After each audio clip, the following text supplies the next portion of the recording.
Flames and shadows engulfed the grand manor, heralding the tragic end of a family. A family portrait burned in the fire as a narrator described the vicious reputation of the Duke and Duchess. Dark tendrils surrounded the young, pink-haired girl, who was destined from birth to become a despised villainess. As the manor burned, the entire family met their end, leaving only the little girl behind. Christine awoke from the dream with a terrified scream, finding herself back in her childhood bed. A look of realization dawned on her face as she stared blankly at the room. Dark energy swirled at Christine's feet as she muttered about how annoying her current situation was. Wandering through a lavish corridor, Christine expressed her awe at the familiar surroundings. The pink-haired girl questioned why she was being forced to experience this nightmare again. A glowing book represented the novel The Red Flower Burns, a story of redemption and romance in another life. A woman read the same novel during a crowded subway commute. Christine lamented her fate, realizing she had been reincarnated into a character. A fate destined for death. A chibi-style scene showed the tragic end of being poisoned in a past life. She recalled another sudden death, a scene where she collapsed while trying to escape her unavoidable destiny. As her 12th birthday approached, Christine stood before the grand gates, exhausted from repeated failures. To survive, she decided to enjoy her family's vast fortune to the fullest before her time ran out. Christine, dressed in a green gown adorned with roses, was recognized for inheriting her mother's stunning beauty. Despite her captivating appearance, she remained tormented by the knowledge of her destined death. At 16, she yawned, reflecting on the exhaustion from her multiple attempts to escape her cruel fate. Frustration erupted as Christine clutched her head and let out a sharp, pained wail. She vented her anger by shouting at the servants and rejecting the inferior items they offered. Upset, Christine pondered what to do to change the course of her life. Memories of her throwing tantrums and raging at the maids flashed through her mind. A grand clock marked a return to the beginning, prompting Christine to consider playing the role of the villainess. A sudden loud bang echoed through the hallway as the large double doors were violently thrown open. Startled by the noise, Christine clutched her head, wondering if a thunderbolt had struck on a clear day. She stared out the window in disbelief, suspecting that something impossible was about to happen. Christine opened her arms to the sky as if welcoming a new path. A massive dark shadow appeared outside the window, accompanied by a sudden loud bang that forced her to step back. Cold sweat beaded on her forehead as she realized she might die if she couldn't avoid all this. She rushed down the hallway, shouting that she already knew what was waiting for her. She questioned whether the role of the villainess would truly get her everything she wanted. Behind the closed, ornate doors of her bedroom, loud banging and clamoring could be heard. Two maids stood hesitating outside the door, hearing the chaotic noises coming from the room. Muffled screams came from inside, demanding something impossible to obtain, like Siberian oranges. The maids whispered to each other in terror, worried their mistress was speaking the language of demons. They discussed the strange thing she mentioned, convinced she was truly possessed by an evil spirit. One maid gestured for the other to be quiet as a mysterious hooded figure watched them from distance. The dark-haired, red-eyed boy listened intently, intrigued by the talk of demons. A tense silence fell as the hooded boy stood before the closed doors. A gloved hand reached for the doorknob, while a heavy thud came from inside the room. The butler walked away, dismissing the commotion as another of the princess's childish pranks. The panicked butler clutched a cross and a book, terrified of the possession taking place. He fled down the hallway in utter terror, shouting out his fears. Narrative text described high-level villains who use their intellect to control others like puppets. A small, bound doll represented her feeling of being trapped by a fate she couldn't control. Christine felt ashamed of herself. Compared to other reincarnated individuals, she wished she also possessed their brilliant intellect. The girl was described as an impulsive villainess, prone to tantrums and reckless actions. Christine stood alone, looking down at a broken teacup, a symbol of her volatile personality. She contemplated her next move, hoping she could avoid her fate if she genuinely tried. Standing before the grand manor, Christine prepared to test the limits of her newfound power. The pink-haired girl looked down at a large stack of documents, asking what this sudden pile of clutter was. Lindsay informed her mistress that the papers were resignation letters from most of the manor's staff. The maid explained that strange rumors were spreading, and the pink-haired girl appeared confused and curious. Christine sweated nervously as she listened to the maid reveal that the staff believed she was possessed by an evil spirit. Lindsay noted that her mistress had been avoiding people and speaking strangely, and Christine admitted this behavior was to avoid trouble. The maid sighed, frustrated that the staff was being so harsh to a girl who had suffered so much. Christine realized the servants were likely using the possession rumors as a convenient excuse to flee the manor. A shadowy figure represented the late master, who had kept the staff there through debt, which was now void. With the Duke dead and his daughter now labeled as mentally unstable, the manor staff felt no reason to stay. Looking at the loyal maid, the girl wondered why Lindsay hadn't left like the others. She turned to the brown-haired woman and directly asked if Lindsay also planned to leave the manor. Lindsay firmly rejected the idea, her unwavering commitment surprising her mistress. With everyone else gone, the pink-haired girl stared at the tea set, questioning if there was any reason to stay. Lindsay smiled warmly, explaining that she still felt deeply indebted to the late master. The girl watched her maid quietly, processing the unexpected loyalty the woman displayed. Recalling her past lives, Christine realized Lindsay was the kindest person she had ever known. The maid smiled brightly, vowing to take care of the young girl as long as the manor was short-staffed. Moved by the woman's sincere kindness, the pink-haired girl blushed, broke into a bright, happy smile, and clenched her fists with new resolve. Christine declared that she was finally going to become a true villainess. The scene shifted to the stately stone exterior of the Baron Page Library. Under a clear blue sky, Christine clutched a book,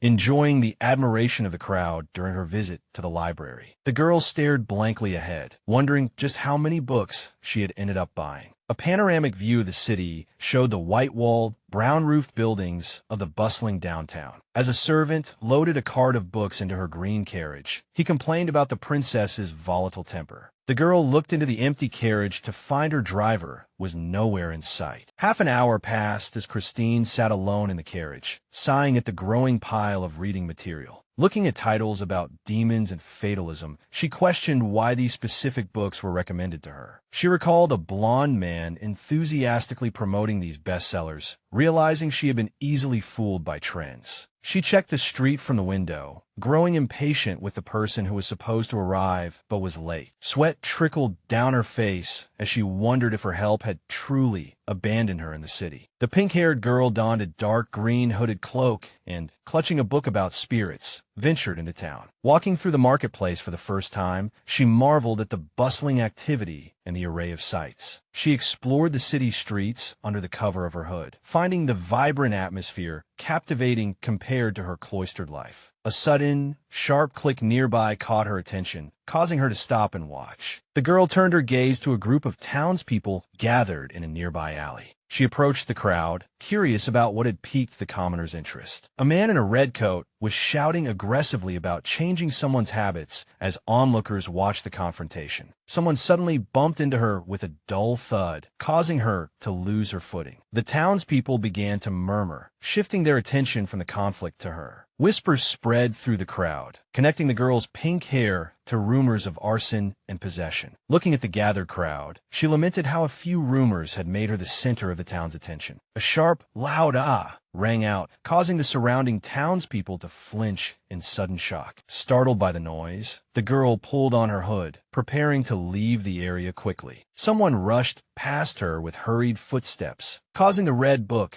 to slip from her grasp. A gloved hand reached for the red book, titled Evil Spirits, which had fallen onto the stone ground. The dark-haired, red-eyed boy picked up the book, staring intently at the unsettling title. To escape the prying eyes and the strange encounter, the hooded girl dashed through the city streets. The day came to a peaceful close as the setting sun cast an orange glow over the manor. Lindsay waited at the entrance, looking out worriedly, wondering why her mistress had not yet returned so late. Christine sent her maid, Lindsay, away, claiming she was too tired to talk anymore that night. Lindsay expressed doubt about the situation, but Raymond Myers admitted he had been lost on the city streets for 3 hours. Relieved to have avoided a scolding, Raymond Myers cheerfully decided to take something for himself. In her quiet room, several mysterious books about the supernatural were scattered on the bed. The pink-haired girl clasped her hands in prayer, despairing over her sudden transformation into a notorious literary villainess. She scoffed at the books, furious that someone would write such a cruel and unbearable fate for her. A chibi-style Christine vented her frustrations, demanding to be freed from the pressure of being a good person. She stared at the glowing full moon, desperately praying for a lightning strike from the heavens as a revelation. Christine's green eyes widened in anticipation, awaiting a response to her silent midnight prayer. The pink-haired girl, carrying a lantern, was startled by a sudden sharp noise in the dark manor. She stared in disbelief at the red book titled Evil Spirits, realizing it was the one she had dropped. A sudden rhythmic clicking sound from nearby caught her attention, causing her to turn around in blank confusion. Standing in the dim hallway, the girl held up her lantern and tentatively called out Raymond's name. The dark-haired, red-eyed boy emerged from the shadows, mocking her for recognizing his voice so quickly. A deliberate, heavy footstep broke the silence as the hooded boy stepped into the light. Christine flinched in surprise, raising her lantern to get a better look at the boy's unsettling presence. Raymond Myers bent down to pick up the red book, while Christine watched him with clear apprehension and fear. As he held out the book, the pink-haired girl shook her head frantically, denying any connection to it. She looked away with weary resignation, lamenting the absurdity of the situation. While the boy held the book, Raymond suddenly drew a sharp blade, coldly questioning if her denial even mattered in their current standoff. Fear filled Christine's green eyes as she realized they were destined to be bitter sworn enemies. A memory from the shadows revealed Calix Rosalind, the very man who had caused the utter ruin of Raymond's noble family. Bloodstains on a family portrait symbolized the tragic loss Raymond had suffered because of her father's actions. The girl, sweating and pale, trembled as the cold blade pressed firmly against her slender throat. Raymond leaned in closer, sneering that he hadn't expected a warm welcome from his enemy's daughter anyway. A formal portrait showed a more composed Raymond Myers against a backdrop of blooming roses and high society elegance. Dark energy swirled around the dark-haired boy as he questioned what game she was playing, accusing her of plotting betrayal. He swung his long sword, which cut through the air with a sharp whoosh in the quiet room. The grand manor stood silent under the vast, starry sky, with the moonlight shining brilliantly on the gardens. Christine pleaded for a chance to talk, but Raymond stood before her with a threatening expression. With a sudden whoosh, the girl flinched in terror as the boy made another aggressive move. Raymond agreed to listen, though Christine's chibi inner self was clearly crushed by the oppressive weight of his red-eyed scrutiny. He pointed to the book on evil spirits, speculating that she was reading such dark material to grow wiser. In a panic, she knocked over the lantern with a loud crash, desperately trying to correct his misunderstanding. Raymond smiled coldly, suggesting she use magic to summon his father's spirit. That way, he could have his revenge. He raised his blade again, declaring that getting rid of her would be for the good of the world. Christine screamed for him to wait, just wait, refusing to accept the fate of being stabbed to death. As the boy prepared to strike, the girl squeezed her eyes shut, bracing for the inevitable end. Suddenly, the fallen lantern shattered with a sharp crack, sending sparks flying. Flames erupted from the broken glass, catching the hem of Christine's dress and leaving the boy in shock. Terrified screams for fire filled the room as the pink-haired girl cried for help while the flames spread. A chibi Christine ran in circles, yelling that she was about to die, while Raymond watched the chaos in disbelief. The dark-haired boy doused her with a large basin of water with a great splash, extinguishing the flames and her hopes along with them. As smoke rose from the scorched floor with a faint sizzle, the girl was left covered in soot and exhausted. Raymond let out a deep sigh, admitting he had spent a long time debating whether to kill her or would just bury her. Christine imagined herself buried up to her neck, a comical yet terrifying vision of her fate. Desperate to survive, the girl shouted that she was actually possessed and begged him to save her. Raymond noted her strange behavior, admitting he found her way of speaking completely different from the real Christine's. Christine confessed her secret, confirming she was not the original heiress, but a soul from elsewhere. She vented her frustration, asking the boy if she really looked like a demon as he watched her outburst. A chibi Christine imagined herself as a terrifying demon, while her other self recoiled in utter fear. Raymond stared at the pink-haired girl in blank confusion, listening to her frantic insistence that she was an innocent soul who had possessed this body. The atmosphere remained tense as the two children stared at each other, trying to process the impossible situation between them. Christine finally revealed her true name was Kim Dae-young and confessed she was from a completely different world. When Raymond assumed she was a ghost, she clarified that she lived in a society similar to human nobility. The pink-haired girl pointed upward with a determined expression, preparing to explain the nature of her previous life. A floating red book and a surreal image of Earth symbolized her realization. This world was actually fictional. She imagined Raymond as a tragic puppet controlled by strings, trapped in a scripted narrative full of pain and suffering. Haunted by the boy's scripted tragedy, she lamented the cruelty of a life filled with predetermined hardships and sorrow. Back in reality, an exhausted chibi Christine admitted her own situation was just as bizarre and difficult to handle. Raymond crossed his arms, skeptically demanding to know the point of her long and strange explanation. Sweat trickled down her face as she nervously asked if he was ready for the most important part. Although Raymond suspected she was stalling for time, Christine admired his sharpness and agreed to get on with it. She closed her eyes and solemnly declared that the original Christine was dead, warning him to stay away. Raymond's sharp red eyes narrowed as he coldly questioned if her identity change really had anything to do with him. Sensing his disinterest, Christine prepared to reveal a more critical secret concerning his future survival. Her heart pounded in her chest as she struggled to deliver a warning that could change his destiny. She stared at him, urgently warning Raymond to never trust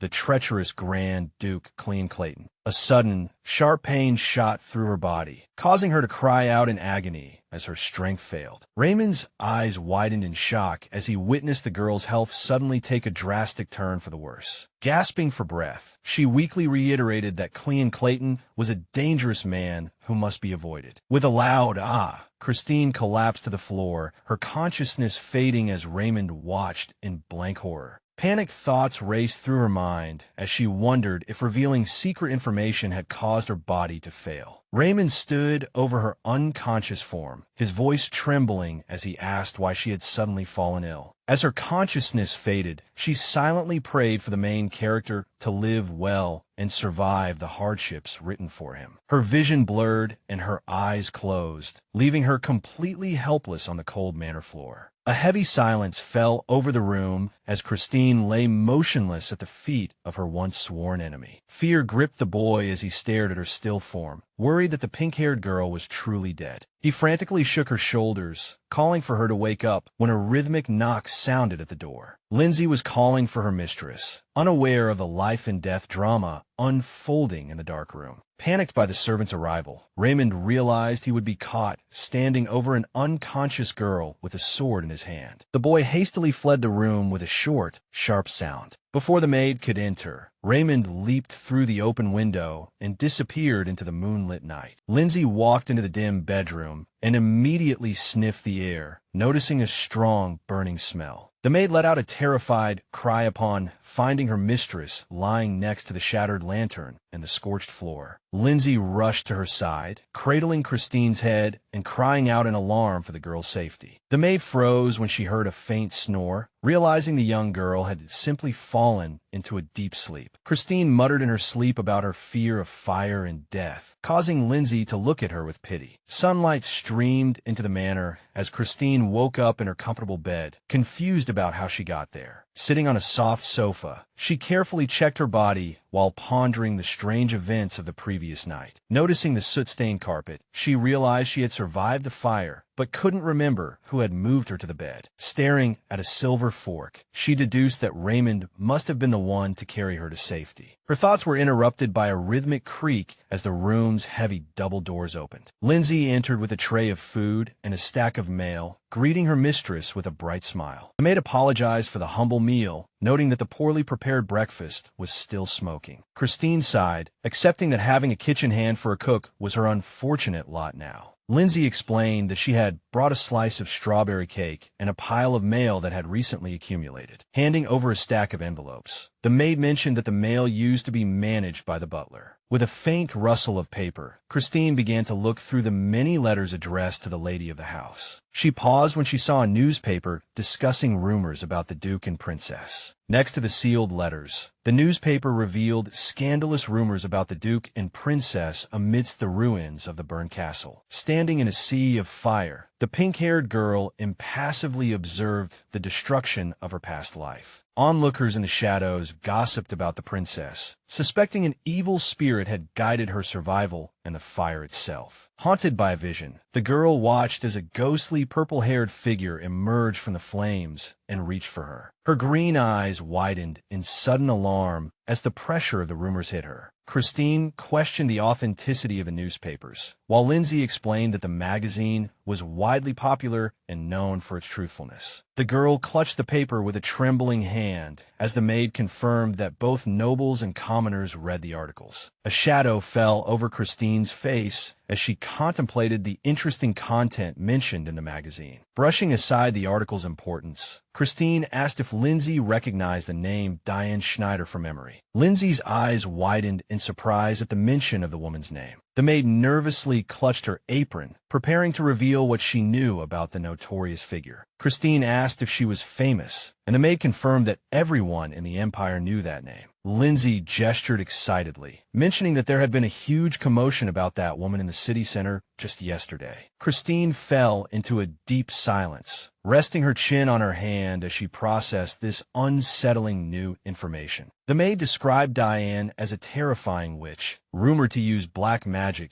to create horrifying monsters and demons. Darkness enveloped the maid as she explained that despite the many rumors, Diane Schneider remained a complete mystery. The scene shifted to a quiet cafe, where a purple-haired woman sat alone in contemplation. With a sudden whoosh, the woman snapped her head around, as if sensing a nearby presence. She looked toward the back of the room, where the dark-haired boy was sitting quietly at another table. Raymond's red eyes widened in alarm as he realized he had been spotted by the mysterious woman. With a sudden sharp sound, the boy turned his head away to avoid her sharp gaze. The purple-haired woman adjusted her veil and hat, then stood up to leave. As the woman gracefully exited the shop, Raymond watched her leave with intense suspicion and apprehension. A large clock hung overhead as the boy waited impatiently, wondering when on earth his contact would arrive. Raymond sensed someone approaching from behind, his gaze fixed on the empty chair across from him. A gray-haired man sat down, noting the grim, troubled expression on the boy's youthful face. The man greeted him with a faint smile, addressing the boy as Yin and apologizing for being late. Raymond coldly refused the offer of tea, insisting he had no time for pleasantries or delays. A sudden, dull thud sounded as the boy's emotions grew more intense while waiting for important news. The gray-haired man took a sip of tea, mentioning that the master had high hopes for the Count's return. Raymond revealed that despite the master's growing concern about the situation, his letters had gone unanswered. The man questioned whether Yin truly wanted him to return, an inscrutable expression hidden behind his half-closed eyes. The man glanced around the room, informing Yin that the Grand Duke was currently traveling abroad. With a sudden rustle, the man stressed the importance of completing every task thoroughly. Raymond's expression darkened as the man turned the conversation to his expected revenge. The boy argued that the revenge was already complete, as the Dukes had deserved to die. The man smiled calmly, warning Raymond that revenge only begets more revenge in a never-ending cycle. With a sudden slap, he set down an envelope, warning that incomplete revenge would only bring misfortune. Raymond looked away, sweat beading on his face, as he struggled with the man's cold, logical ultimatum. The man left the envelope on the table, advising Yin to use the hard-earned money inside wisely. After the man left, Raymond shot to his feet with a heavy thud. With a sudden rap, the boy placed his hand on the table, staring at the envelope left behind. A close-up on Raymond's red eyes, burning with a mix of anger and determination as he contemplated his next move. Walking through the village, the boy cursed under his breath, feeling the weight of his burden. He checked the money in the envelope, lamenting the difficult choices he would have to make in the coming week. Sunlight shone on the bustling marketplace as villagers went about their daily lives. Among the colorful stalls, Raymond moved through the crowd, passing various shops and vendors. His attention was drawn to a basket of ripe, red tomatoes on a nearby produce table. The woman at the stall watched curiously as the hooded boy lingered by her goods. Sensing her gaze, Raymond quickly pulled up his hood with a sharp rustle to hide his identity. Raymond wiped the sweat from his forehead, lamenting his current stressful and miserable situation, Christine's warning about Clayton intertwining with the young man's inner anger. An intense resolve in his mind. He dismissed her mysterious words about him being the protagonist as annoying and baseless nonsense. A sudden feeling of being watched made the dark-haired young man stop, wary and confused. A sudden, sharp sneeze rang out. It was Christine, who had sneezed while reading scandalous rumors in the morning paper. She felt an uncomfortable chill, wondering why her surroundings had suddenly become so gloomy and cold. Her green eyes widened in shock as she discovered disturbing evidence of the public's deep-seated hatred for her. Vandalized walls and a horrifying gift confirmed the depth of the villagers' animosity. After her unexpected return, the pink-haired girl contemplated the lack of benefits in being a villain. Staring at a plate of burnt and inedible food, she questioned the point of being a wealthy noble. Despair enveloped her as she struggled to find a way out of her increasingly difficult and lonely life. With a heavy sigh, Christine hunched over, struggling with physical and mental exhaustion. With a soft rustle, neglected envelopes scattered across the floor, revealing secrets hidden within the mail. The girl picked up a letter, expressing surprise at the unexpected identity of her legal guardian. She realized with horror that the man she had been warned about was actually her godfather and protector. The legal jargon left the young girl utterly confused as she tried to process the complex and perilous inheritance. Reading on, she saw several insults directed at others and wondered just who her father had entrusted her to. Christine's heart sank as she read that she was under investigation for the Manor's arson case. Horrifying visions of being arrested and imprisoned flashed through her mind, and she feared she would be captured and thrown in jail. With a heavy thud, she slammed her fist on the table, refusing to accept this unfair and grim fate. She brandished a small knife, considering ending her suffering to start over as a more professional villain. Tears streamed down her face as she realized the dull dinner knife couldn't even help her carry out her desperate plan. She paused, her gaze shifting as a new, equally dangerous idea began to take root in her mind. The sight of the horrific breakfast inspired a risky plan to escape her burdens by deliberately getting sick. With a distant look in her eyes, she wondered if food poisoning could finally let her depart this world in peace. Christine forced herself to eat the burnt meat, sobbing from the terrible taste and her own extreme despair. With a heavy gulp, she tearfully swallowed the disgusting meal, her face contorting in agony. Silence filled the empty room as she concluded that her life now was just utterly awful. Lindsay peeked through the doorway, calling out to her mistress with a look of cautious concern. Christine trembled violently, weakly reaching out to the maid, begging for relief from the consequences of her meal. Lindsay caught the collapsing girl, who could only make pained and incoherent sounds as her body rebelled. A sudden, sharp retch rang out as Christine rushed to vomit, while Lindsay watched in shock. The maid froze in place, her expression filled with worry and guilt over her mistress's sudden illness. Sunlight streamed into the quiet room, marking the calm passage of time after the previous night's chaotic events. Christine groaned in bed, feeling the lingering pangs of her poorly executed plan to get sick. She woke up sniffling, lamenting the terrifying nightmares she had experienced during her brief, feverish sleep. Lindsay hurried in with a tray of fresh food, her face pale as she tended to her sick mistress. The maid explained the diagnosis was food poisoning, unaware that Christine had actually brought it upon herself. Christine sipped her soup and scoffed at the doctor's assessment, calling the man an utter quack. Lindsay watched in silent confusion, unable to comprehend her mistress's strange and dismissive reaction. The pink-haired girl winced, admitting she had severely underestimated how much physical pain her plan would cause. Lindsay's face lit up with pure and utter joy when she saw her mistress was finally recovering. The maid nervously clutched her apron, bracing herself for the impending conversation about her future employment. Christine listened intently, her gaze softening as she observed the maid's clear distress and sincere loyalty. Lindsay tearfully begged for a second chance, pleading with her mistress to reconsider her decision to fire her. A flicker of surprise crossed Christine's green eyes as she realized the maid truly valued her position at the manor. Lindsay revealed her tragic past and her responsibility for her younger siblings, hoping for some mercy and understanding. Christine grew pensive, contrasting the heavy burden of the maid's life with her own villainous struggles. A brilliant smile bloomed on Christine's face as she decided to change her cold and heartless ways toward her servants. She proposed a heartwarming new arrangement, suggesting Lindsay's younger brothers come live at the manor with them. Lindsay was stunned into silence as the princess began to speak with unexpected intensity. Christine expressed her heartfelt desire to live with family, though she admitted Lindsay might not approve. Christine took Lindsay's hand, offering a significant pay raise or a gift of land to ensure the maid's future security. The brown-haired maid hesitated, her expression unsettled by the overwhelming generosity of the princess's offer. With a sudden rustle of movement, Lindsay stood up, asking if Christine could manage the soup on her own. As Lindsay prepared to leave,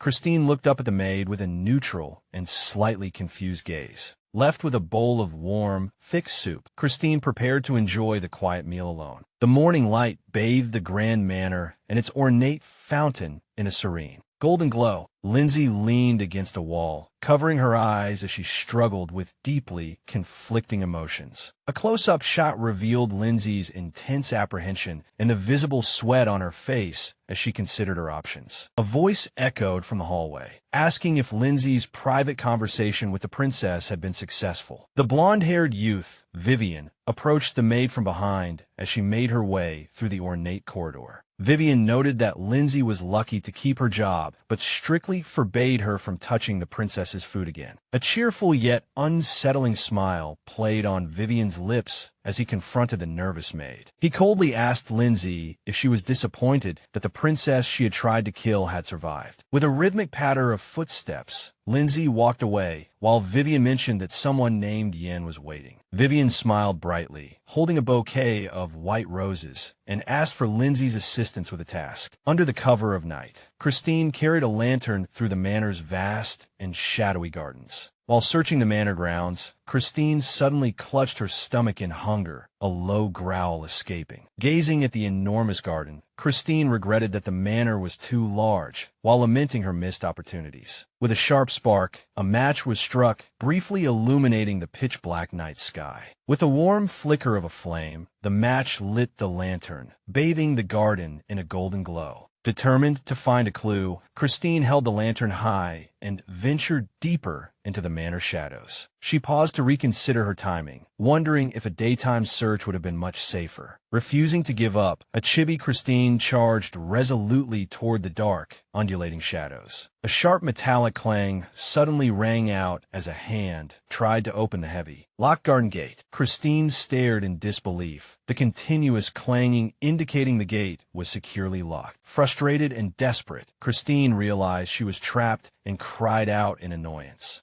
Outside, she found that all nearby entrances and windows had been securely bolted for the night. Tears of frustration welled in Christine's eyes as her nightmarish quest hit a complete dead end. With a sudden, loud roar, her hunger returned with a vengeance. In the quiet garden, a sense of panic set in as she considered breaking a window or searching for another way out in the terrifying darkness. With a long gurgle, the protest from her stomach echoed loudly in the night. A sudden, crisp rustle from a nearby bush caught Christine's attention. Vivian peeked from the shadows, his blue eyes widening in surprise as he spotted the wandering princess. The blonde-haired youth followed the sound of her movements, curious about where the lady was going. Christine spun around at the sudden, soft rustle, searching for the source of the sound. Vivian watched the princess from behind the bushes, his expression filled with curiosity and observation as she searched. A satisfied smile appeared on Vivian's face, his gaze fixed on the red-haired lady. He recalled spending a month searching for a hidden safe, which turned out to be right here. Vivian looked back, contemplating the value of the treasure hidden in the garden. He moved closer to investigate a specific spot concealed behind the dense, dark greenery. Christine spotted a blue snake on the grass and nervously told it to go away. Beads of sweat rolled down Christine's face as she struggled to remain calm in the darkness. Trembling with fear, Christine hid behind a bush, watching the dark ground for potential threats. Vivian suddenly appeared, asking the princess what she was doing alone in the garden. With a heavy footstep, Vivian approached, causing Christine to scream at him to back away. With a sudden, sharp halt, Vivian stopped in his tracks, completely bewildered by her reaction. Vivian smiled brightly, raising his hands to assure the frightened princess that he wasn't a suspicious person. He formally introduced himself as Vivian, the sous chef now in charge of all odd jobs. Hiding in the garden, Christine was terrified when the blonde-haired youth, Vivian, unexpectedly appeared in the moonlight. She flushed with panic, yelling at him to stay away. Her face was contorted by a desperate, defensive shout. Under the twinkling night sky, startled crows suddenly took flight from the manor's roof with a sharp flapping of wings. Vivian watched with wide eyes, utterly baffled by the girl's fierce and frantic refusal to let him come closer. He silently wondered why she was acting so strangely, his gaze fixed on her hiding spot. With a soft sound, Vivian closed his eyes, deciding to back away before arousing more suspicion. He reminded her about the poisonous snakes, watching as the pink-haired girl shrank further into the dense, dark bushes. With a quick footstep, he stopped and turned, unable to ignore her obvious and extreme distress. With a slight slide, he offered a friendly smile, asking if she truly needed his help tonight. Christine continued, and Vivian let out a soft ha-ha, playfully teasing her and asking for clear instructions on whether to stay or go. Tears streamed down her face as Christine felt she was going mad, trapped between the young man and the danger. A sinister blue snake let out a low hiss in the darkness, intensifying the girl's growing sense of fear. Under the bright moonlight, she despaired at her miserable luck, crying out to the heavens for some kind of relief. Back at the manor, Vivian carried a large gift box through the luxurious hallway, heading toward the mistress's private chambers. Christine lay face down on her bedroom floor, deeply ashamed of her embarrassing encounter in the bushes earlier. She looked up in a daze, still haunted by her clumsy and ungraceful behavior in the garden. With a heavy thud, she jumped up, surprised to find the blonde-haired youth already in her room. Vivian offered a warm smile while holding the gift box, seemingly unfazed by her obvious shock at his presence. He recalled the humorous image of her struggling with the snake, remembering her hidden strength, and chuckled to himself. With a sharp clap, she turned and yelled at him, scolding him for not knocking before entering her private space. He chuckled at her anger, explaining that his hands were full with her things, preventing him from announcing his arrival. Still annoyed and suspicious, Christine watched as he gazed back at her with a calm and relaxed expression. With a crisp thud, he set down the large box, confirming he had brought the item she requested. With a soft scrape, the box opened, revealing an old teddy bear and some books from her previous life. Vivian's gaze sharpened as he admitted to having searched the contents, finding nothing but a pile of useless junk. He pulled a small red book from the pile, suspecting it held the secret key to her safe. With a sudden snatch, she seized the diary, her face a mask of protective urgency. Christine clutched the book tightly, staring at him with a fierce gaze of desperation and intense new resolve. Startled by her sudden aggression, Vivian's blue eyes widened in surprise at her highly strung, defensive reaction. He bowed respectfully, bidding the mistress good night and preparing to leave, returning the room to its quiet state. As he left, the young man concluded that her tight defense of the diary confirmed it contained the secret to the safe. Christine sat down at her desk and began the arduous task of reading her own past, disorganized entries. She paused to reflect on her journey, a quiet weariness and doubt clouding her usually vibrant green eyes. With a sudden shattering sound, the image of her villainous path collided with the reality of her difficult situation. Reading the entries, she was disappointed to find nothing but childish complaints about the weather and her constant anger. With a dull thud, she threw the useless diary onto the table, frustrated by the lack of progress. With a sharp grit of her teeth, she stared into the void, struggling with the necessity of her pathetic villain role. With a heavy slump, she collapsed onto her vanity, drained by the day's mental torment. With a soft sound, the girl sensed a new presence, her eyes widening as she noticed someone nearby. A figure in a blue dress stood silently behind her, their identity obscured by the room's dim light. The girl revealed her face, looking down at Christine with a stern and unusually calm expression that demanded attention. Christine jumped up in alarm, demanding to know who the visitor was and how she had entered the locked room without notice. Surrounded by glowing blue roses, the visitor appeared exceptionally beautiful, yet she carried a ghostly and unsettlingly cold aura. Christine observed the uninvited guest, her mind racing as she tried to recognize the mysterious, blonde-haired girl's familiar face. With a sudden slam, the blonde girl slapped her hand down, leaning in with a menacing gaze. With a tight grip, she seized Christine's hand, threatening to kill her if she failed to become a villainess. Christine realized in horror that the girl was the story's original heroine, Cordelia, and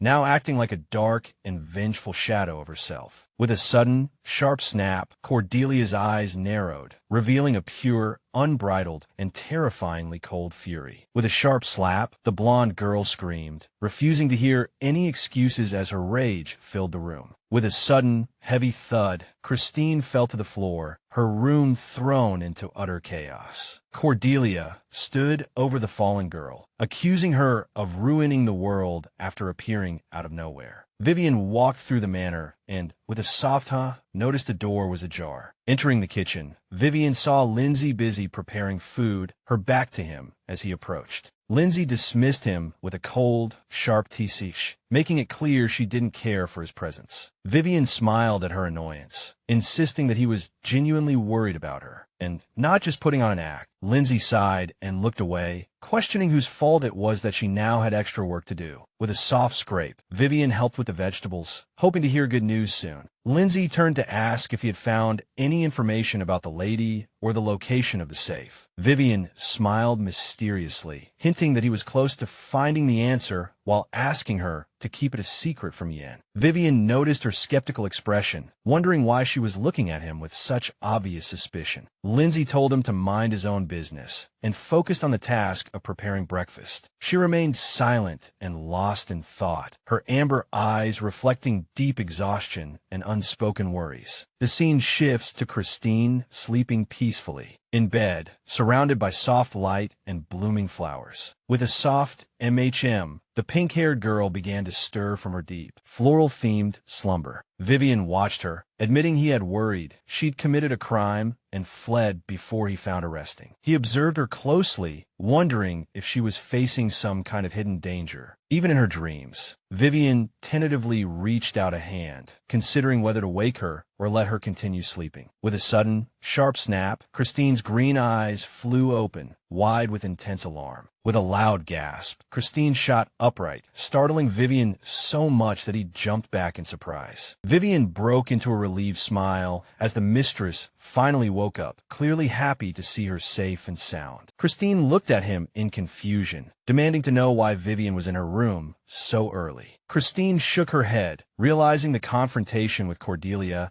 and had just been a terrifying and vivid nightmare. The scene shifts to the kitchen. where someone asks what it means that Lindsay is gone. Vivian explained to a worried Christine that the kitchen was empty and the maid was nowhere to be found. Christine wondered in despair if her maid had really run away after such a terrifying nightmare. Vivian recalled Lindsay preparing food late into the night, having expected a grand meal to be waiting today. With a soft sound, they discovered the prepared ingredients, deepening the mystery of her disappearance. Vivian offered to make something for his hungry mistress while they waited for news on Lindsay's whereabouts. With a hurried footstep, Christine rushed out, ignoring Vivian's offer to prepare a meal. Christine covered her face in anguish, while Vivian watched her with a calm and observant expression. Vivian advised her not to waste her energy, claiming he had already checked all the places she might have gone. Christine remained silent and focused, her mind racing as she considered the implications of the maid's disappearance. Vivian wondered if the maid was simply exhausted or if she had some kind of hidden, sinister agenda. Christine stopped abruptly, scolding Vivian for showing so little concern for their missing colleague. Startled by her sudden outburst, Vivian's eyes widened in shock at her protective stance. She turned away with a fierce glare, declaring she had no need for people who immediately suspected others. With a sharp footstep, Christine walked away, leaving a stunned Vivian in her wake. In the hallway, Vivian stood alone, his expression blank with surprise at the pink-haired girl's fierce defense. With a sudden, loud shout, Christine called out Lindsay's name, her voice echoing through the grand corridor. Vivian flinched, his eyes widening as he sensed something was very wrong. A close-up of the kitchen floor showed overturned boxes and barrels, suggesting a sudden and violent accident. Christine held the unconscious maid, her face paling with fear at the sight of blood on Lindsay's face. Lindsay lay in bed, a bandage wrapped around her head, her eyes closed in a deep, forced rest. The doctor explained that Lindsay had fallen from a ladder, resulting in a head injury that required stitches. With a sudden, loud sob, a tearful Christine pleaded with the doctor to save her dear friend. Vivian pulled the sobbing girl into a comforting embrace, trying to calm her intense and frantic grief. He continued to hold her, listening as she called out for Lindsay, his own expression showing quiet concern. The doctor left the manor, leaving Vivian alone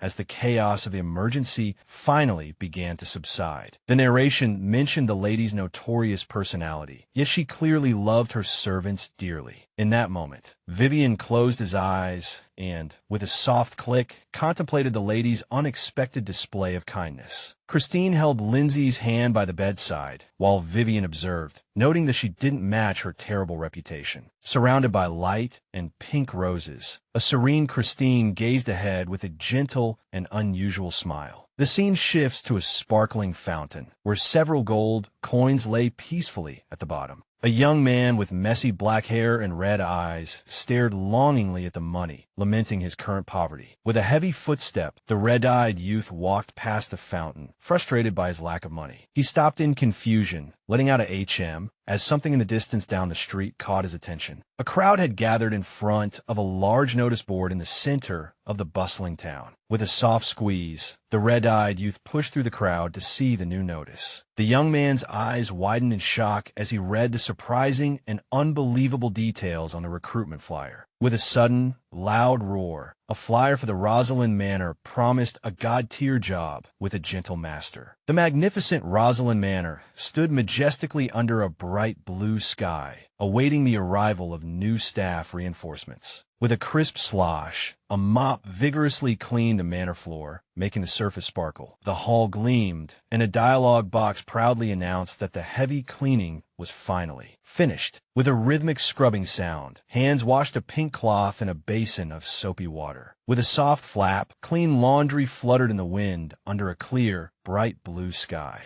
Fresh vegetables and kitchen utensils were laid out on a wooden counter, ready for the day's next cooking task. With a loud sizzle, eggs, bacon, and sausages fried to perfection in a hot pan. With a crisp clink, a delicious breakfast plate with toast and eggs was finally served. Christine wiped the sweat from her brow, exhausted but feeling accomplished after single-handedly finishing all the heavy housework. Vivian, eating a slice of bread, questioned why they needed to hire anyone since Christine was doing so well. With a heavy thud, an angry chibi Christine slammed a pillow, screaming that she was about to die from exhaustion. With a heavy clank, she slammed down her glass. demanding to know why she had to do everything. Christine sighed, lamenting what a terrible employer she had been in the past, while Vivian offered a sarcastic and mocking compliment. With a sharp crackle of electricity, Christine glared at Vivian, her eyes narrowing in extreme annoyance at his comment. With a soft munch, Vivian continued to enjoy his meal,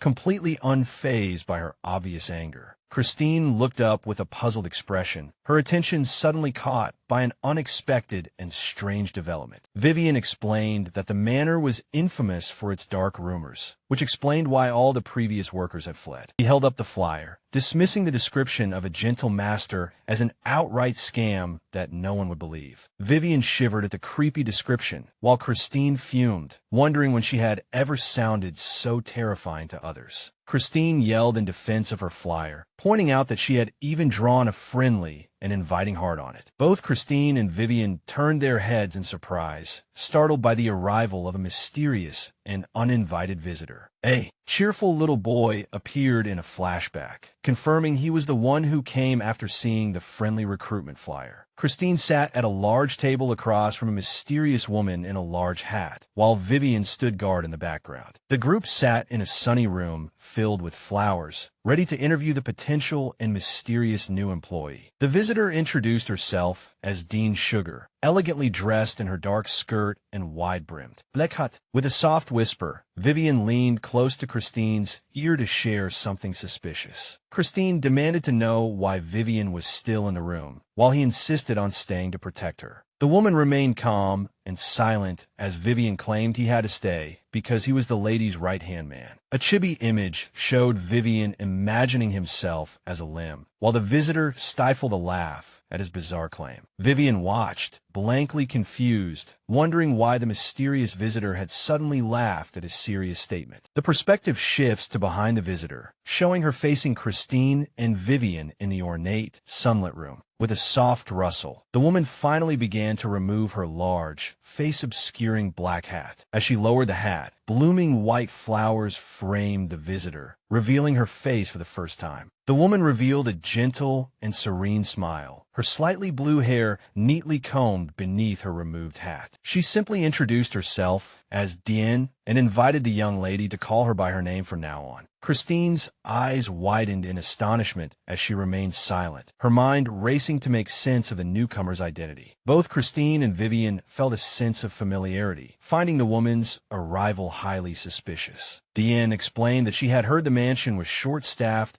and offered to serve the young mistress, assisting with any and all affairs. Floating icons representing her skills in cleaning, washing, and cooking proved she was an absolutely perfect candidate. In the sunlit interview room, writing tools hovered above Dan, who still maintained her serene expression. Vivian suddenly interrupted, warning his mistress not to be deceived by the newcomer's suspicious and untrustworthy words. The brown-haired boy showed intense suspicion, convinced the visitor was incapable of accomplishing anything she claimed. When asked about her skills, Diane calmly revealed that she could translate multiple languages, including his Tion and Gorzan. Christine listened in astonishment as the potential candidate continued to list her numerous and impressive variety of abilities. Vivian remained unconvinced, arguing that knowing a few languages did not prove her competence in other household chores. Diane requested specific instructions, while Vivian demanded that she properly demonstrate just how outstanding her skills were. Christine watched in surprise as her companion aggressively questioned the mysterious woman's worth and honesty. Christine apologized for Vivian's behavior, while Diane calmly stood up, ready to take on the daunting test. Vivian and Dan exchanged an intense, competitive glare, their mutual dislike permeating the sunlit room. The Grand Rosalind Mansion stood under a clear sky, the stage for the impending trial. Vivian led Dan into a messy room, presenting her with the first of many tasks that needed her attention. Diane thoughtfully observed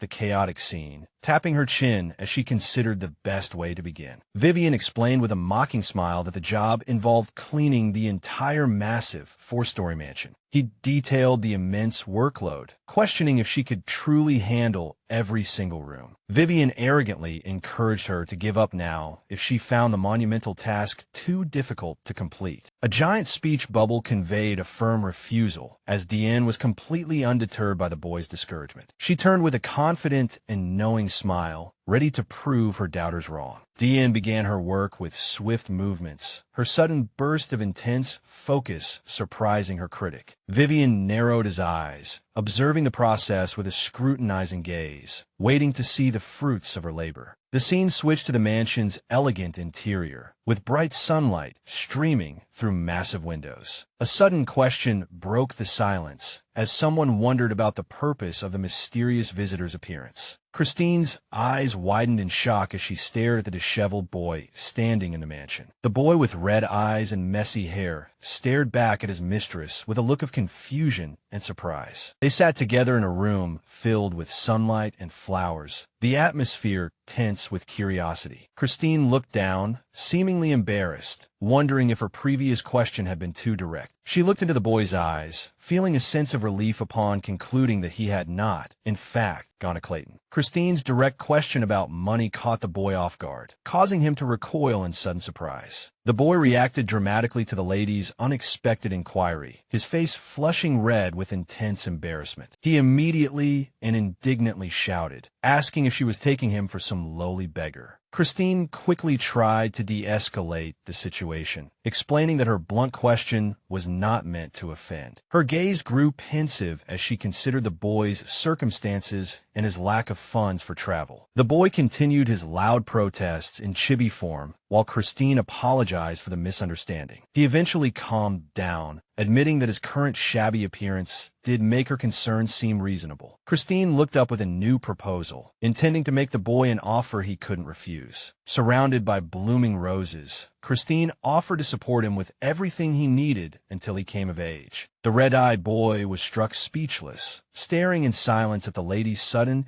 and overwhelming display of generosity. She detailed her plan, which included providing housing, tutoring, and even entry into a prestigious academy the following spring. Christine radiated benevolence, stating that helping a child receive an education was a simple matter for her. The boy's expression turned grim as he suspected she was just trying to get him away from her by throwing money at him. Christine panicked at his misunderstanding, desperately trying to clarify that she was not trying to push him away. The boy pulled a hidden weapon from his cloak, his eyes burning with deep suspicion and accusation. He demanded a real explanation, questioning why she would help him while also trying to keep her distance. The boy clutched his weapon tightly, confronting Christine and asking if she had been lying to him all along. The scene shifted to a sunlit window and white flowers, with an open journal resting on the floor. Vivian held the book in disgust, calling it a pathetic diary filled with complaints and gossip. The cover of the book was clearly marked with Christine's name, indicating it was her private journal. Vivian frantically flipped through the pages, searching for any hidden vault keys or secret codes within the text. Vivian was startled by a loud, sudden noise from deep within the mansion's grand corridors. He looked toward the door with a concerned and alarmed expression, wondering what caused the abrupt crash. Sunlight poured into the flower-filled, grand hallway of the Rosalind mansion, illuminating the elegant and serene environment. The red-eyed boy held his weapon and demanded a real explanation, confronting the lady with deep suspicion. He questioned whether her story about being possessed was a lie, while Christine desperately denied being the original Christine.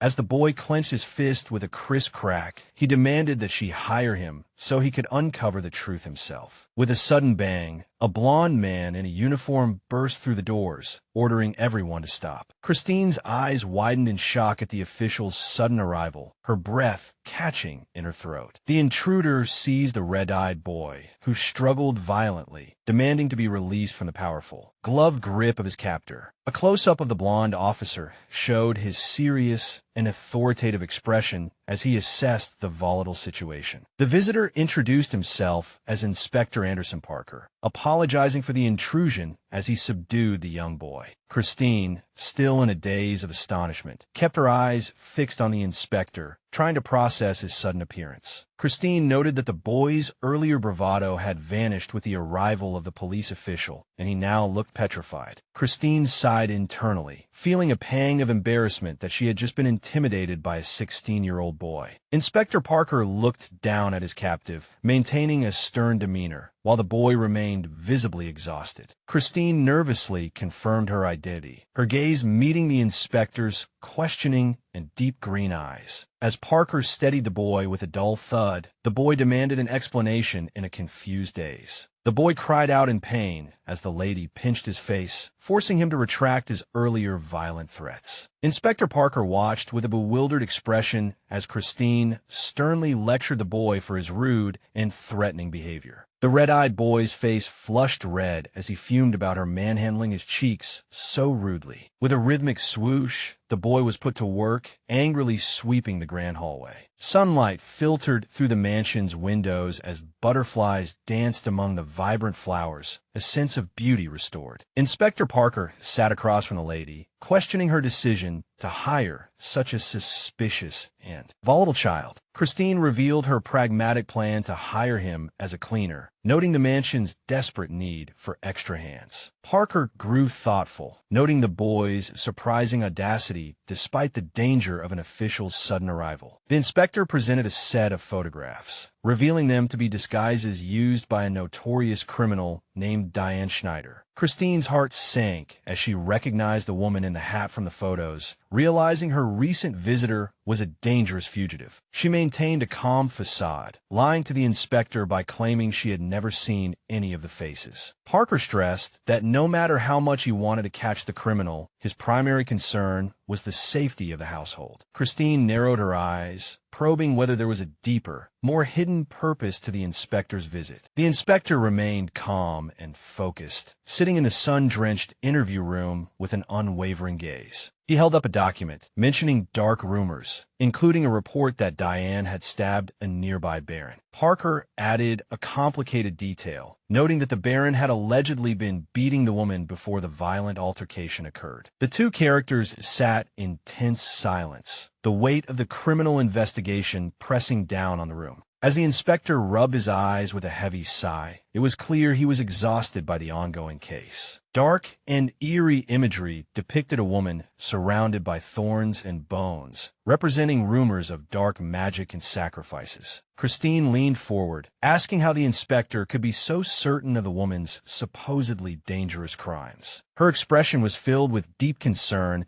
as she contemplated the terrifying identity of the woman she had just hired. The scene switched to Vivian, who wore a look of astonishment at an unexpected sight within the mansion's walls. The blue-eyed boy wondered if the criticized, mysterious woman was still around, his expression filled with doubt and dread. Vivian stood in the grand hallway, shocked to find the entire mansion had been cleaned to a spotless shine. He stroked his chin in contemplation, deeply unsettled by the mysterious woman's astounding and almost supernatural cleaning efficiency. A sudden, steady footstep echoed through the hall, immediately catching the young boy's attention. As a foot landed heavily on the carpet with a firm step, it signaled the presence of a powerful being nearby. As Vivian froze in terror with a sharp gasp, he sensed something massive just beside him. With a heavy boom, a giant robotic monster appeared, towering over the terrified and diminutive boy. Vivian went limp, gazing upward in shock at the massive and menacing creature, his breath coming in short gasps. As a red orb flickered violently, it emitted a bright flash, illuminating the boy's face with a magical glow. Text overlaid a night scene, detailing Vivian's quest to find a fairy in a primeval forest. Vivian, looking exhausted but determined, stood in the dark forest to begin his search for the elusive fairy. He faced a snarling, red-furred wolf monster, complaining that no one had mentioned these dangerous creatures lived here. Vivian clutched his weapon, worried that his current blade was insufficient for the encounter ahead. The brown-haired boy held up a hand in peace, explaining that he only wished to meet the legendary forest fairy. As the giant, white rabbit monster bared its jagged teeth with a ferocious snarl, Vivian stood firm under the moonlight, declaring his determination to survive, even if his peaceful request was denied. Vivian's eyes widened in surprise as a firm command rang out, halting the red-furred creature's aggressive advance. The purple-haired woman appeared, ordering her red-furred companion to stand down while she confronted the young intruder. She looked down at the boy with her golden eyes, asking if he had finally awoken from his comatose state. The woman sat elegantly with a small white rabbit in her arms, maintaining a cool composure while her chibi familiar fumed. With a blood-curdling scream, a terrified cry echoed from the grand mansion into the dark night. Vivian awoke in a lavish bed, horrified to find himself magically paralyzed before the mysterious woman. The purple-haired woman smiled coldly, reminding Vivian that his own actions had led him to this forbidden place. Vivian realized her true identity was Diane, who admitted to using magic to prevent him from recognizing her earlier. She dismissed his concerns with calm elegance, claiming she only acted as her heart desired. Vivian asked if she intended to harm the lady, but Diane remained evasive about her true, murderous intentions. She teased him with a playful smile, noting that his worried expression betrayed his hopes for the lady's safety. She leaned forward with a penetrating gaze. Diane asked Vivian if he had succeeded in finding the mansion's hidden vault. The scene shifted to a bright morning sky, heralding the start of a new day at the Rosalind mansion. Christine awoke in her ornate bedroom, stretching her arms as sunlight filled the lavishly decorated room. She reflected on the events of the previous day, feeling exhausted after the intense confrontations she had to endure. With a curious hum, Christine noticed an unexpected figure leaning against the furniture opposite her. The red-eyed boy was fast asleep, his face looking much softer and more peaceful in the morning light. Christine was confused, wondering why the boy was sleeping in her private chambers without any prior explanation. The boy muttered about his parents in his sleep, sparking a moment of deep curiosity and sympathy in Christine. She leaned closer to hear his continued sorrowful murmurs, feeling a strange sense of empathy for his inner turmoil. Watching a single tear roll down his cheek, Christine realized the boy was struggling with far more than he let on. She gently reached out, her fingers brushing away the tear to offer a brief moment of comfort. The boy's red eyes shot open as he grabbed her hand, causing Christine to let out a startled gasp. Christine quickly backed away, frantically explaining she meant him no harm as they stood in her room. He remained suspicious of her proximity, while Christine countered that he had no business sleeping in her bedroom. The boy defended his actions, claiming he had gotten lost and found the rest of the mansion completely empty. Christine gave him a chance to take the money and leave, hoping to get rid of this troublesome and outspoken child. He stubbornly refused her offer, declaring his intention to claim an empty room in the mansion for himself. With an indignant shout, the boy refused to resign and accused Christine of being ungrateful for his help. The two continued their loud argument in the hallway, bickering over his insistent refusal to quit. A lavish and delicious breakfast was laid out on the table, featuring steak, pancakes, and fresh fruit. Christine and the red-eyed boy looked on in absolute shock at the gourmet feast awaiting them in the kitchen. Christine questioned Vivian about the food's origin, knowing he lacked the culinary skills to prepare such a grand meal. The red-eyed boy dug into the steak with gusto, while Vivian watched on in silence. Vivian leaned on the table as Christine pressed him about the mysterious chef behind the meal. He confirmed that Diane had prepared the food,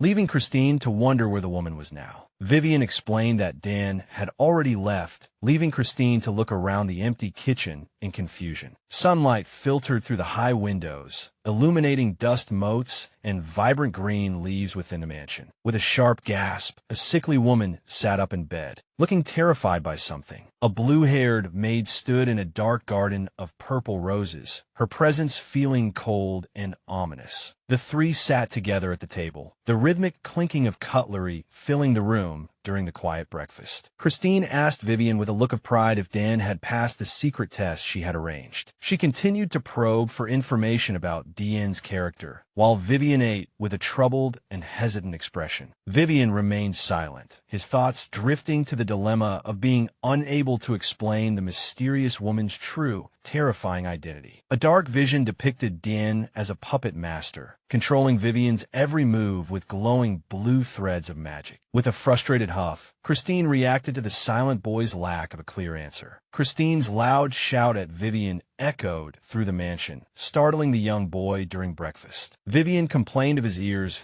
ringing while Christine demanded to know why he refused to answer her. Christine accused Vivian of hiding the truth about Diane, while he stubbornly refused to answer every question. The red-eyed boy watched the two argue intensely as Vivian declared he didn't want to talk because he was in a bad mood. The black-haired boy observed their lack of decorum, thinking they were acting more like lowly servants than masters. Vivian grew increasingly uncomfortable under the black-haired boy's silent and intense stare during the awkward breakfast. Walking in the garden, Vivian questioned how a boy from a prominent noble family could end up as a cleaner. Christine explained that she had initially refused the boy's request, but his persistence eventually won her over. Vivian remained skeptical, arguing that hiring someone from the suspicious Myers family was a dangerous mistake. Christine stopped and looked back with a serious gaze. Catching Vivian off guard, Vivian grew tense internally, worried that his detailed knowledge of noble families had aroused her suspicion. Christine began to ask a pointed question, making Vivian fear she was jumping to the wrong conclusion. With a curious hum, Christine leaned closer, causing Vivian to panic about what she would say next. Vivian pointed out Christine's inconsistency, noting her sudden shift from suspecting Diane to focusing on Raymond. Christine was taken aback by the boy's blunt observation, while he continued to lecture her on her choices. Vivian warned Christine to stop being so thoughtless, admitting his frustration stemmed from his concern for her safety. Dark imagery depicted the numerous enemies made by Duke Calix and the grudges that outlived him. Christine stood among thorns, contemplating where the world's targeted hatred would flow now that the Duke was gone. Vivian emphasized the gravity of her situation, warning Christine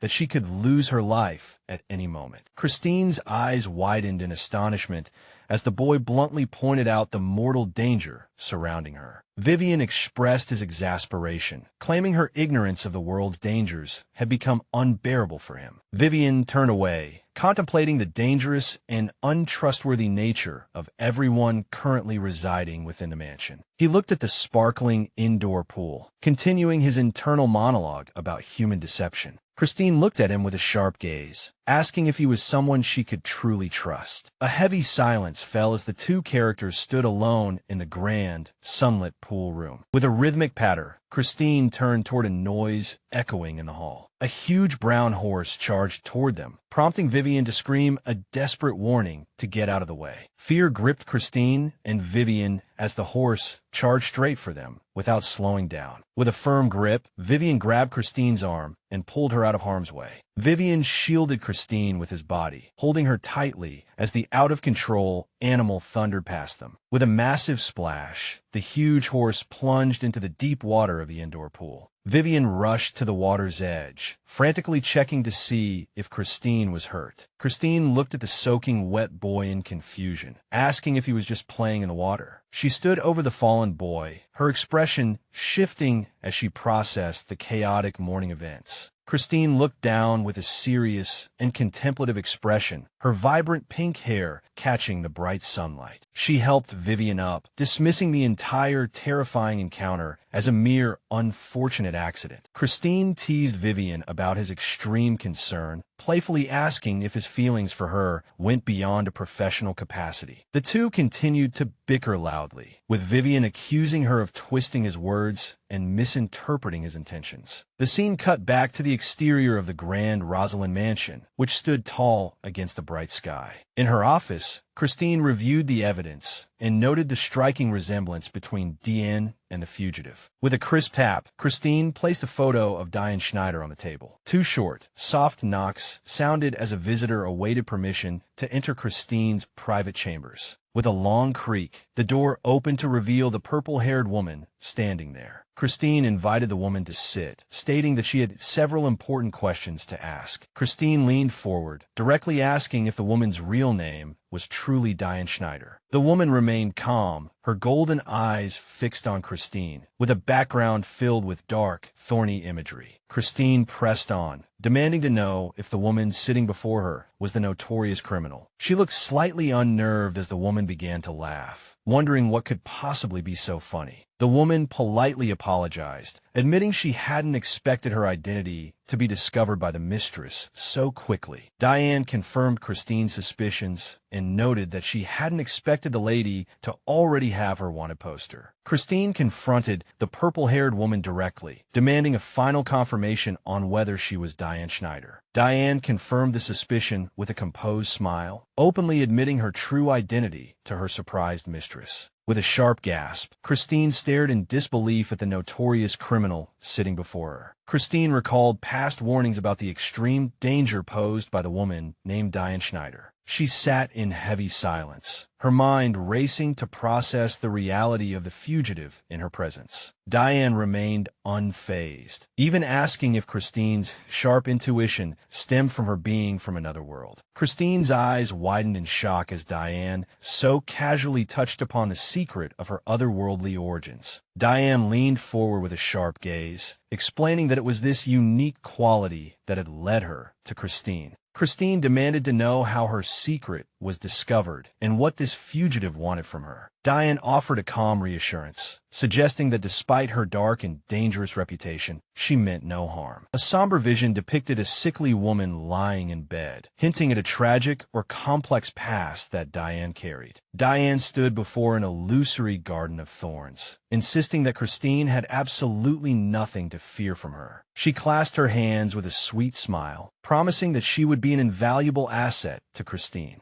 With a long creak, the grand doors opened to reveal the stunningly restored interior of the mansion. Walking through the ornate hall, Christine expressed her amazement at the mansion's complete restoration after the fire. Christine criticized Vivian's harsh orders, feeling it was impossible for one woman to clean the entire mansion alone. Diane dismissed the concern with a serene smile, claiming the daunting task was actually quite simple for her. Christine, skeptical of the impossible feat, asked if Diane had used forbidden magic or some form of witchcraft. Diane pointed out that if Christine had seen her wanted poster, she must have known about the rumors. Christine remained skeptical, but fair, acknowledging that rumors often exaggerate a person's true character. Diane looked back with a soft expression, asking if Christine was truly willing to believe in her sincerity. Christine reminded her that despite the honesty shared in their private meeting, they were still strangers. She challenged Diane to prove her worth by explaining the mystery of how she cleaned the mansion so quickly. Diane suddenly called out for a hidden companion, causing Christine to look around the empty hall in confusion. With a curious hum, Christine repeated the strange name, wondering what on earth Diane was trying to show her. With a rapid flapping sound, a small, blurry shape flew through the air toward the two women. Christine flinched in surprise as the mysterious entity approached her with alarming and intimidating speed. A small, round, white creature appeared with a bouquet of flowers, chirping a cheerful greeting to them. Christine held the adorable little sprite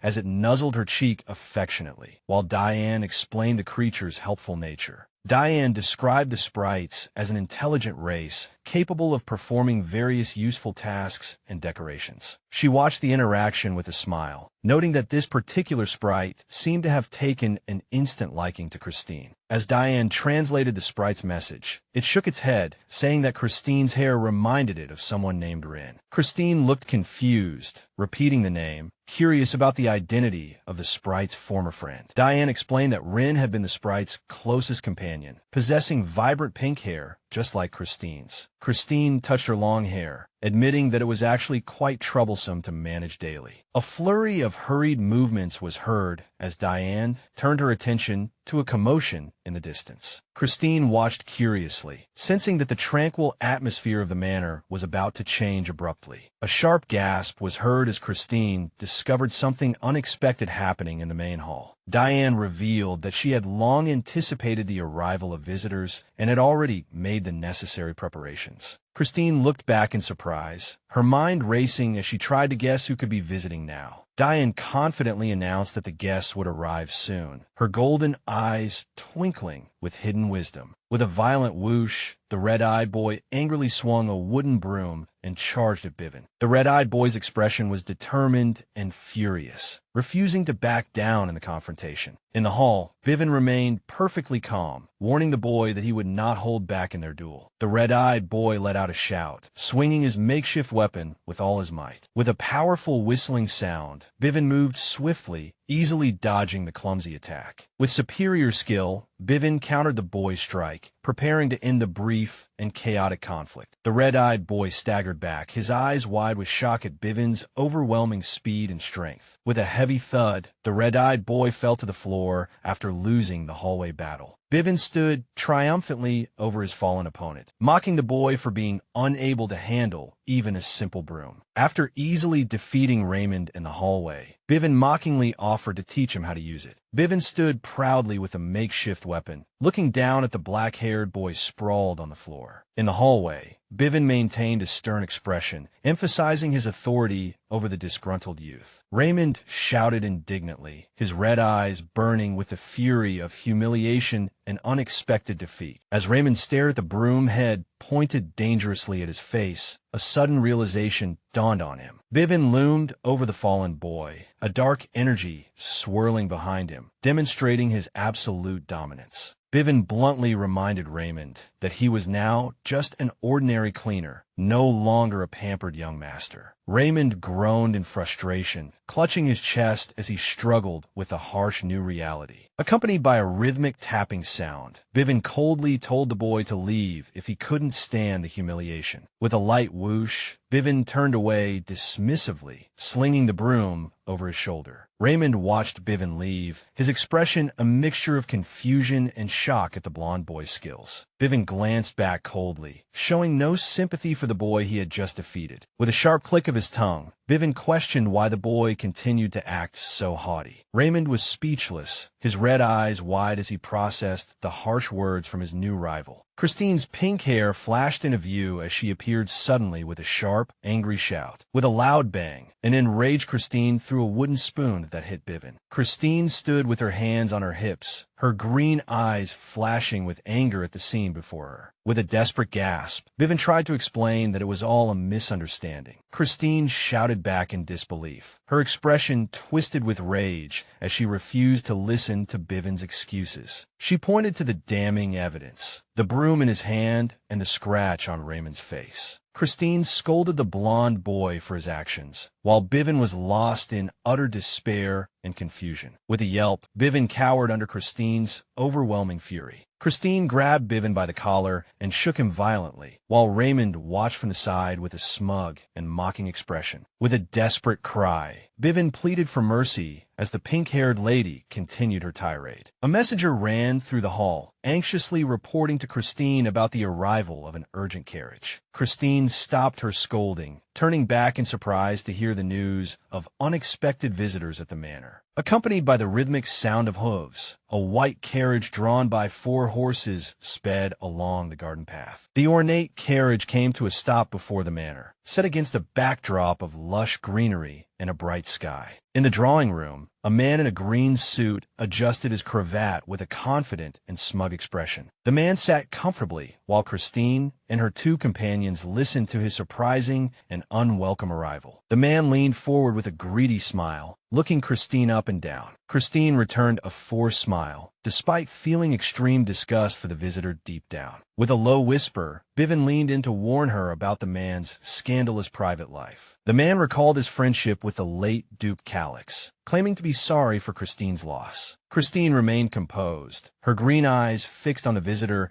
as she listened to him continue his rehearsed and insincere speech. The man commented arrogantly, implying her beauty alone couldn't protect her from the world. Bivin and Raymond stood behind Christine, watching the man in green with intense suspicion and clear disgust. The man suggested cruel strategies for dealing with disloyal servants and silencing inquisitive newspaper reporters. Christine looked back with a puzzled expression, questioning his strange remark about building a protective fence. The man revealed his name as Caden Gwyn and extended his hand, offering to be the fence Christine needed. Raymond contemplated the horror of the situation, realizing the older man was likely attempting a marriage proposal. Bivin watched in shock, speculating that Caden Gwyn's true goal was the late Duke's title and fortune. Caden Gwyn finally got to the point, demanding that Christine become his, a greedy dark energy swirling around him. Christine froze in shock, her green eyes wide at the man's blatant and insulting proposal. With a sharp focus of her gaze, Christine glared at the man, her anger reaching its breaking point. With a slight squeeze, Caden reacted to a mysterious bulge moving inside his green suit jacket. In a dimly lit room, a woman with light brown hair sat on a bed, looking dazed and exhausted. The woman's red eyes were filled with sorrow as she stared at the light coming through the window. With a sharp gasp, the woman flinched as a dark figure appeared. The purple-haired maid, Diane, stood calmly before the bed, asking if the woman was feeling any better. Diane greeted the woman with a warm yet mysterious smile, her golden eyes twinkling with hidden wisdom. Diane entered the dim bedroom, bringing the woman a tray of food. She served a meal of eggs, toast, and soup, urging the woman in bed to eat while it was warm. The light brown-haired woman looked up uneasily, questioning why the purple-haired maid was there. In the room, Diane tilted her head curiously, asking if the woman recognized her from their previous encounter. The woman recalled seeing Diane before and asked if she was another messenger. A messenger sent by the Grand Duke. With a low voice, Diane clarified that she was far more than a simple errand runner. Diane recalled the night they met in the storage room, asking about the woman's memory of the event. She recounted how the woman had been startled and fallen from a ladder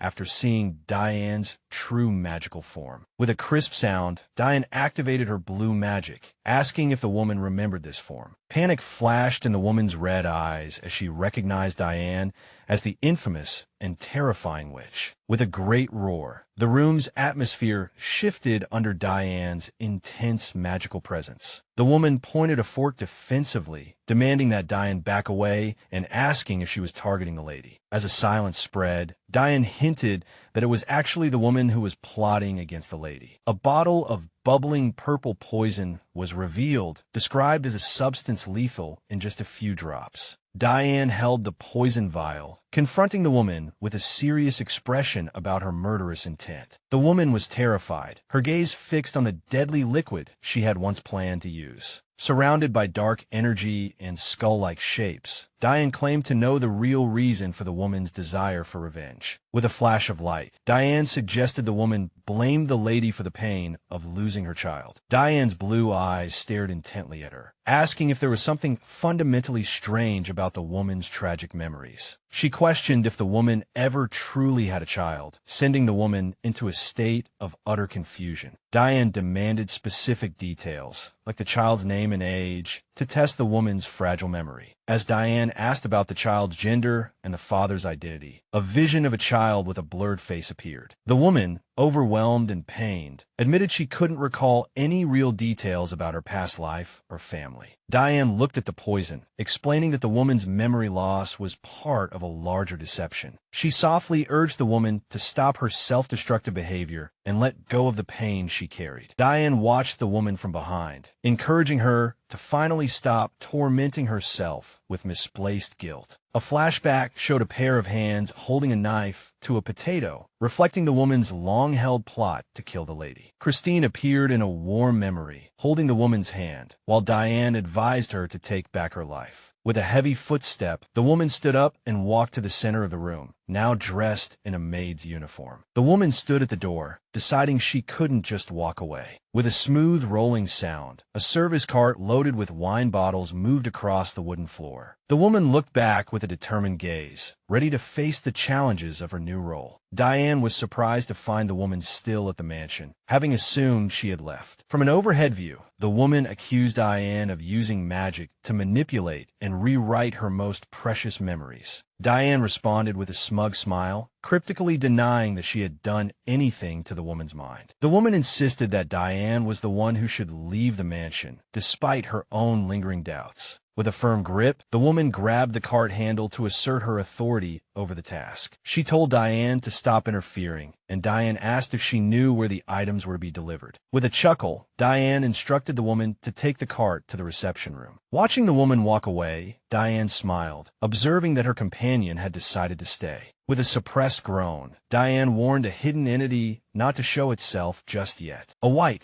round sprite named Elle appeared on Diane's shoulder, squeaking at the mention of someone named Lynn. With a cheerful chirp, Diane told the sprite it wasn't time to reveal Lynn's existence. With a low rumble, Diane contemplated their secret mission to find the vault and finish their work. Diane warned Christine about the Emperor's messenger, and Christine revealed she had come to check on the situation herself. In the drawing room, Kate and Gwen discussed rumors of a fire while Christine and her companions listened with intense suspicion. Christine looked away, deeply skeptical of the Emperor's sudden decision to send an errand boy to the mansion. She observed the smug visitor, noticing that Kate and Gwen hadn't mentioned the Emperor once during their conversation. With a confused gasp, Christine was bewildered by the guest's strange and disingenuous arrival. Christine's green eyes widened as a sudden and startling realization began to dawn on her. A close-up on her eyes revealed the deep shock and alarm flashing through Christine's thoughts. Christine leaped to her feet, shouting to stop, while Kate and Gwen looked back in bewildered surprise. Bivin rushed forward to protect the young lady, while Raymond watched the unfolding events intently. With a heavy collision, the tense atmosphere erupted into a momentary commotion in the reception room. Christine found herself on the floor, gasping for breath, clearly terrified by the sudden chaos. Kate and Gwen, sitting on the floor, made a smug and inappropriate comment about her supposedly liking it rough. Christine recoiled in disgust, firmly rejecting the man's vulgar insinuation with fear written all over her face. The man in the green suit, undeterred, continued his greedy advances, claiming to admire her bold attitude. Christine pleaded for him to back away, just as an authoritative stop echoed through the hall.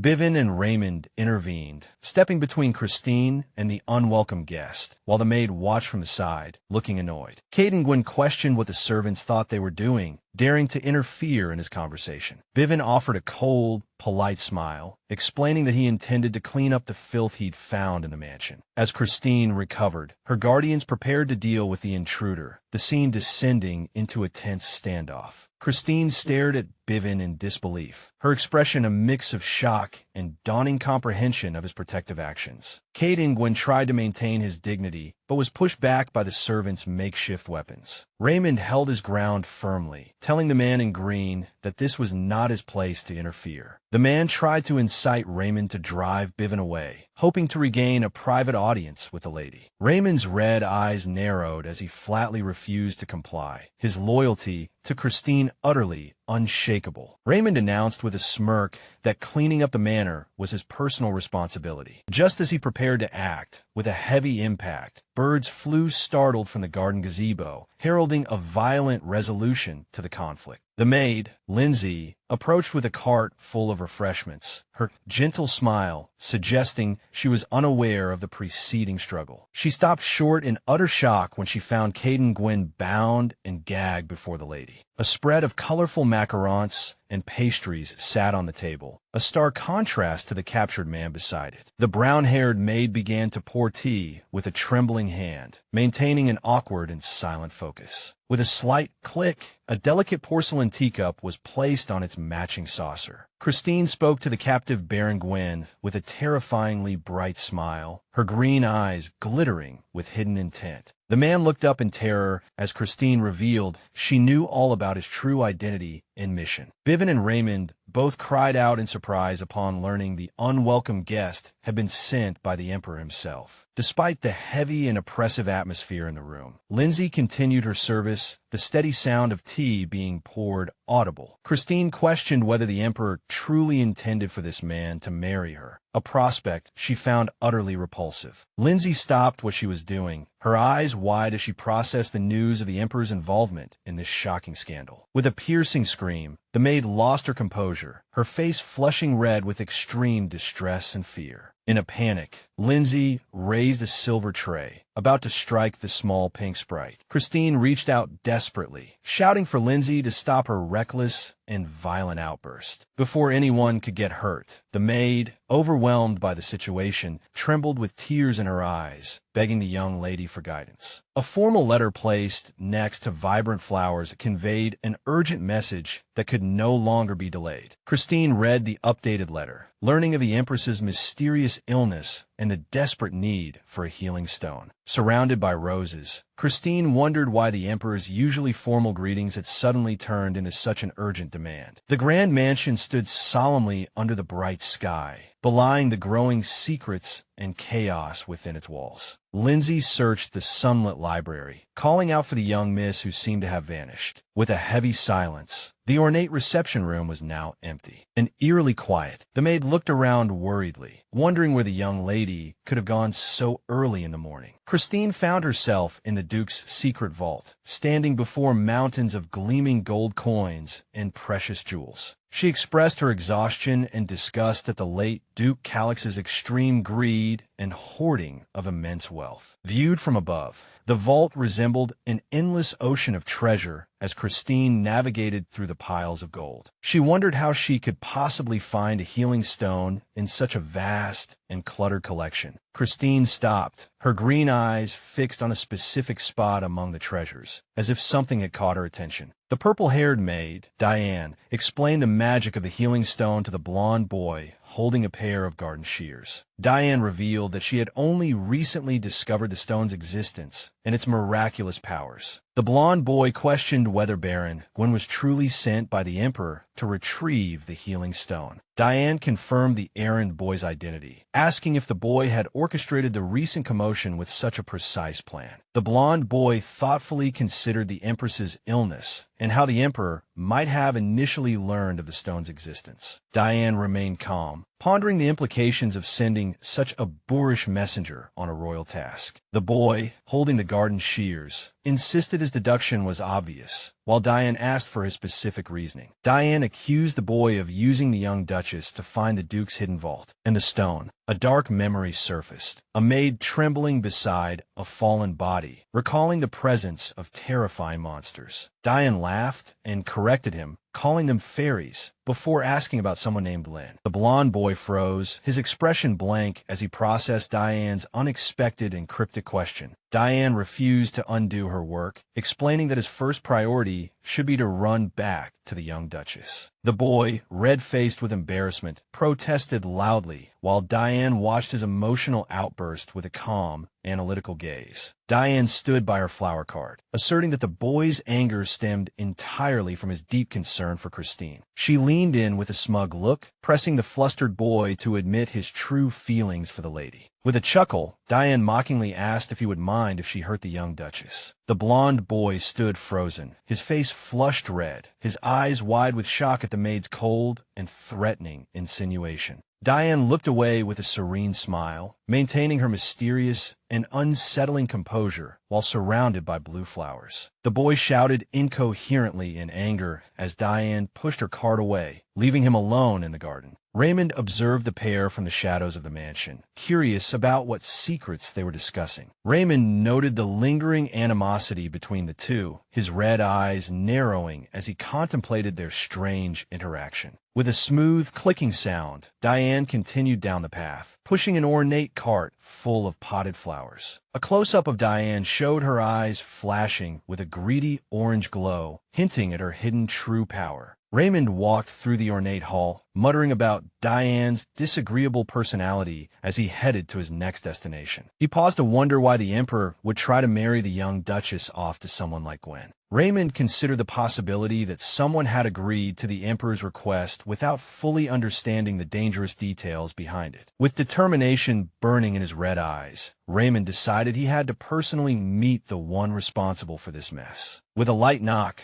Raymond went to the library door, calling out for Kim to see if she was inside. Finding the room empty and the chessboard untouched, Raymond wondered where the young lady could have gone so early. With a heavy thud, a secret door swung open, bathing the library in a blinding golden light. Raymond, startled by the noise, peered into the bright secret passage, demanding to know who was there. Christine winced in pain, emerging from the vault and clutching her head after what seemed to be a rough landing. Raymond looked down in utter confusion to find the young lady sprawled on the floor at the entrance to the secret passage. Christine, recovering from her fall, looked back at her companion, mentioning that she had heard a loud bang. Raymond rushed to her side, anxiously asking what was wrong with her hand, as he had noticed a possible injury. Christine offered a relieved smile, claiming the injury wasn't serious, while Raymond demanded to know what she was doing. Watching the lady's casual attitude, Raymond admitted he had a very bad feeling about the current situation. The scene cut to a bizarre statue of Duke Calix, which Raymond found extremely strange and unsettling. Raymond asked in disbelief if this peculiar and ugly statue was really the legendary healing stone they were looking for. Christine cheerfully confirmed its identity, asking Raymond if he didn't find the stone's hidden power to be quite magical. Christine touched the statue's head, explaining how such an object could possess the power to cure any illness. With a brilliant flash, the statue began to emit a powerful, flickering glow throughout the room. Christine giggled at the magical display, while Raymond watched the glowing aura with intense and wary suspicion. Christine admitted she had already tested the stone's effects a few times, finding that it actually felt quite nice. Raymond cried out in alarm, worried that something terrible might happen if she recklessly used an unknown magical artifact. Christine stood with a confident smile, seemingly unfazed by Raymond's concerns about the statue's strange properties. Raymond realized she had deliberately put herself at risk to test the stone's safety before letting anyone else use it. Christine smiled at his realization, while Raymond remained annoyed at her dangerous and impulsive sense of responsibility. Christine held up a white cloth bag tied with a pink ribbon, admitting she was just curious about the treasure. With a slight rustle, Christine tied the bag to her waist, preparing to leave the vault. The library returned to its peaceful state, a long yawn echoing in the sunny morning air. Christine stretched and gave a big yawn, deciding the morning's chaos definitely called for a cold drink. Raymond sat across from the young Duchess at the chessboard, asking about the nature of the iced drink she mentioned. Christine clarified that the mysterious beverage was common in her original world, comparing its effects to a potion. Raymond asked if Kim had been a mage in her world, wondering if magical powers had allowed her to possess another person. The red-haired lady listened with a hint of an amused smile as Raymond tried to rationalize her existence through magic. Christine recalled her past life as an ordinary student, explaining that her world lacked mages and operated very differently. Raymond, still deeply curious, questioned how she could have occupied Christine's body without any inherent magical abilities. Surrounded by roses, Christine admitted the possession was an inexplicable event that had just happened to her one day. Raymond changed the subject, asking for clarification on a cryptic remark she had allegedly made when they first met. A memory of a moonlit night surfaced, where a reportedly dazed Christine had declared herself the protagonist of the story. Raymond recalled her strange statement, watching in shock, while the lady seemed confused about her own past words. Christine grew weary, worried that another careless slip of the tongue might subject her to physical pain again. Raymond, surprised by her memory loss, looked around the grand room, pressing for more answers. With a soft sigh, Raymond wondered to himself if her strange behavior was merely part of a dream. The Duchess laughed nervously, insisting she had no idea about those events or the things she had supposedly said. Raymond stared at the chessboard, asking what kind of dream could be so vivid and specific. Raymond pressed further, mentioning that her supposed dream even included a specific reference to someone called Duke Clayton. Christine realized her companion was too persistent and wouldn't let it go unless she gave him a plausible explanation. She pictured a heroic figure clad in a fur cloak, wondering if she had dreamed of him rescuing her from the Duke. Raymond, looking visibly flustered with his face flushed red, questioned why she had called him a prince. Christine dismissed his concerns, stating that in a dream, a person could be any character or identity they desired. Over the open flame in the kitchen, a heavy iron pot was cooking a meal and suddenly began to bubble with a steady, simmering sound. The brown-haired maid, Lindsay, tasted the broth and let out a long sigh of relief, thankful that the flavor was right. Diane's sudden appearance startled the cook, who let out a sharp cry as Diane asked if the Baron's meal was ready. Diane continued with her tasks, asking another maid if she intended to apologize for her behavior the previous day. Diane maintained a serene and inscrutable smile as she moved about the kitchen, while Lindsay watched her with visible unease. The tiny pink sprite, Lynn, began to stir, catching the attention of the purple-haired maid as it finally woke up. Cradling the small creature, Diane identified the magical threads that had been used to bind and silence the sprite. Suddenly, a sharp voice demanded to know who was there, catching Diane off guard.